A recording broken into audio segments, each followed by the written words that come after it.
bahagi ko naman sa inyo ngayon ay diyaring mga biik.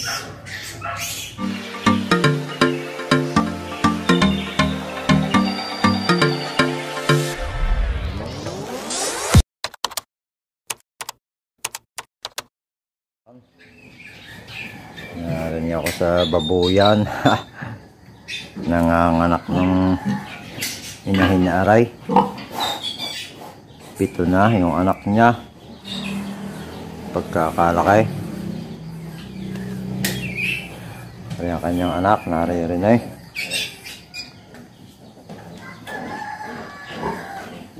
Binubungian agad para hindi masugat ang didi ng inahin. Kailangan alsan agad ng ipin ang ating biik. Yun.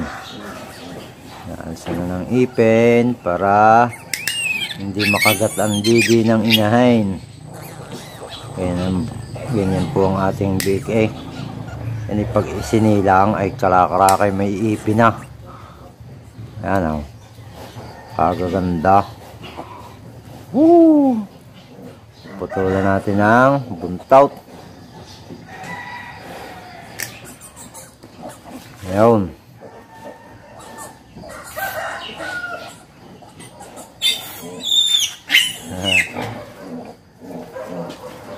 Tingnan natin. Kagaganda eh.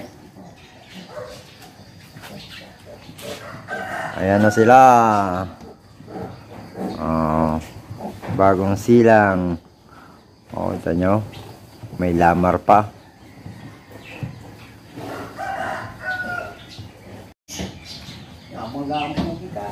Yan, buntis sila lahat eh. Ito, buntis din. Ito naman, ito yung umaanak. Ayan, buntis din. Aba, bumangon na. Nakalasi tapos na itong umanak. Titingnan natin pag magbaliktad, meron pa yan. Pero pag ito'y humiga ng higang-higa, ibig sabihin na anak pa. Yan, may naya pa yung ulunan eh. Ang laki ay. Ang pagkainay, nasa 200 kilo ito. Pagkartok lakay. Kalusog ng mga biik. Nayan pa yung inunan. Pag nayan pa yung inunan ay may chance. Hindi pa nalalabas ang inunan, kaya parang baka anak pa.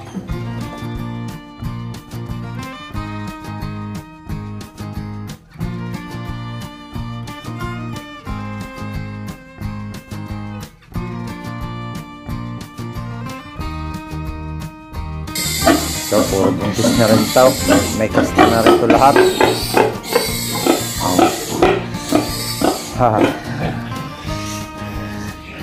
May kasta na rin lahat yan. Pati rin ating baboy ramo, buntis din na rin. Yan. Yung dalawang baboy ramo.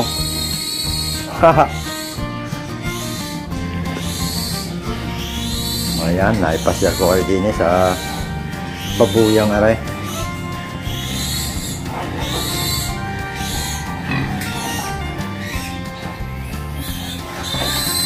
Good morning guys. Ang ganda ng kulay nito. Talagang nakadesign yung kulay niya sa ulo saka sa puwit. Ganda.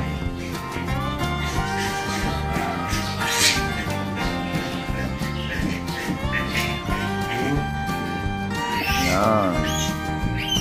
Masiglang na ang ating mga biyay.